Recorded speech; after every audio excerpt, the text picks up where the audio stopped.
All of my friends who have kids are. I just think marriage is a no. I don't know anyone. I actually don't know anyone who's like happy and has children.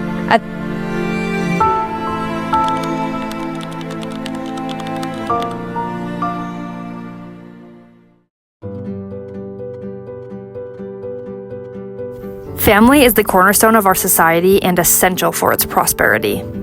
I wanted to start out with that bold statement and now introduce myself. Hi, my name is Sarah Rouge, and I have noticed so much negativity surrounding family and marriage recently, so I wanted to share some scientific-based evidence and gospel principles on why family and marriage are so essential to our modern culture. Let's take it back to the beginning. In the Garden of Eden, God told Adam and Eve to multiply and replenish the earth. This is what he said. Genesis 1:28. And God blessed them, and God said unto them, Be fruitful, and multiply and replenish the earth. He made us dominant over all other living things, and created the family as an institute to be able to grow and rear his children. Why is it so important to multiply and replenish the earth? So we can teach every person to come to know and understand God. We are made in the image of God, and we are his greatest creation. That's why it's so important to make a society that is compatible and accepting of life, not one that tries to destroy it. I will now debunk 5 harmful ideas in our modern culture, and why, if we keep with these philosophies, this could be the downfall of humanity as a whole. Number 1, waiting till marriage can lead to dissatisfaction and regret.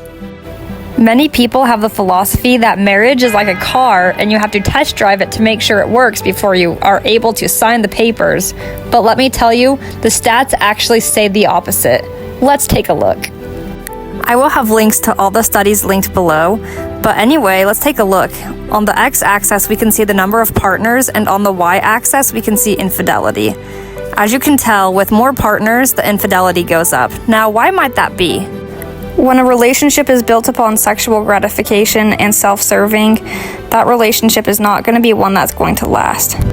Obviously, not every single person that has had multiple partners is going to be self-serving, but it puts people in a mindset that when they are having sexual encounters, it is about what they can gain from it, not what they can give. And that is a big thing that is missing in marriages today.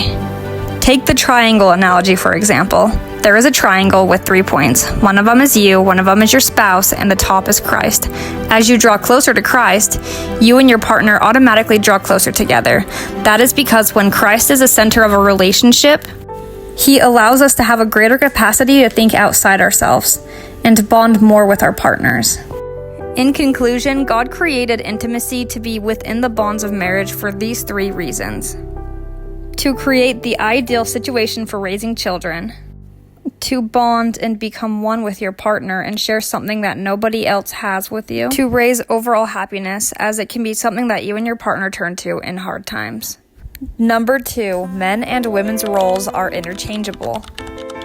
Take a look at this. Since the feminist movement, women's overall happiness has absolutely plummeted.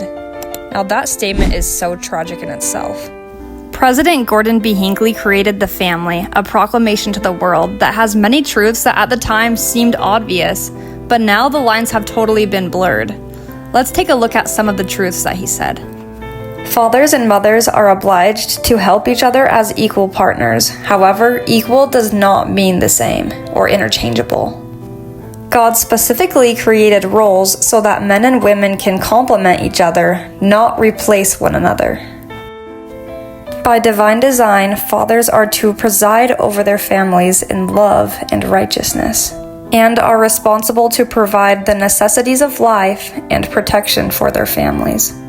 There was a study done where they played certain types of noises while men and women were sleeping, and they found that men woke up during noises where there was a threat to the household, and women woke up more often when they heard sounds such as babies crying or children in need. This just shows that these roles are created essentially for men and women, and that God designed men and women to be able to fulfill these roles to their best abilities. That doesn't mean that we can't help each other out. Men and women should support each other in their callings. Women's primary role is to rear and nurture their children. Isn't it fantastic that women's bodies were literally designed to create and birth a child, and then society tells them that they should leave that child and not take care of them? It's almost like women were designed to take care of children, and especially a child's own mother. Yes, inflation does make things more complicated, but just because times have changed does not mean biology and God's creation have also. When men and women step into the roles of one another, it derives them of their purpose and fulfillment. It isn't by chance that women are nurturers and men are providers. It is by divine design, and now the scientific stats have shown that. Something that has transformed my marriage has been weekly meetings. If you've been looking to strengthen communication and positivity, as well as productivity in your marriage, this is your answer. Every week, I print off this amazing worksheet that happens to have been made by me, and then we pray beforehand to make sure that our hearts are in the right place. I love being able to set goals together and to be able to increase our communication using the prompts that are on the worksheet. So if you want to increase productivity in your marriage, then I would love for you to pick up this worksheet. It only takes a couple of minutes to do, and it makes a huge difference.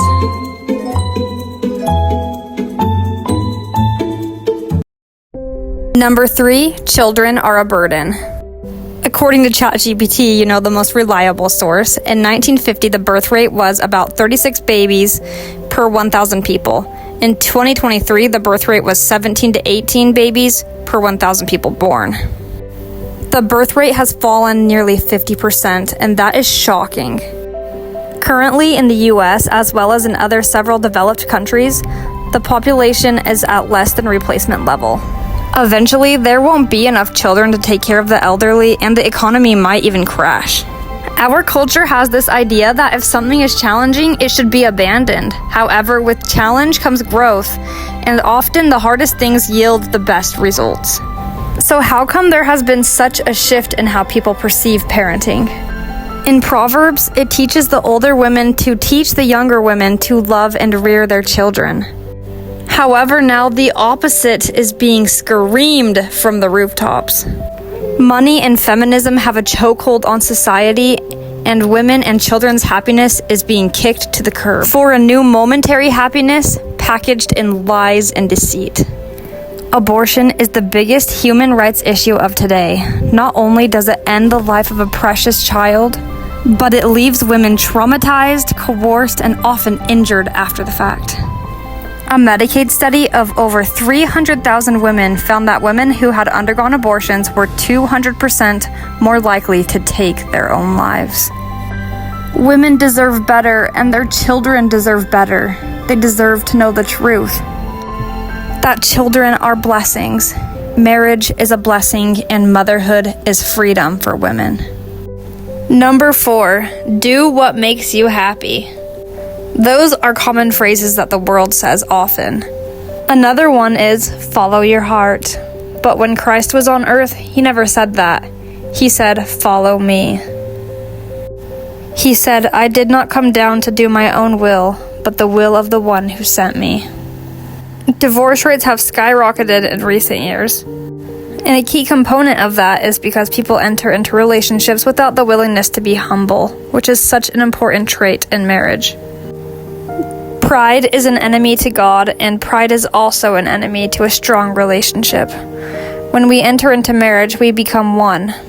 And part of that is being one with God's will as well. Let me leave you all with a final statement that will sum up this whole video. Living in a culture that serves ourselves leads to an addiction to momentary pleasures and an epidemic of narcissism. Without God, there is no accountability for what is right and wrong, and He has stated very clearly what His standards are. Let us never forget that following God is not only the right thing to do, but it will also lead to a life of fulfillment and true happiness. Thank you all for watching this video, and I will see you next time.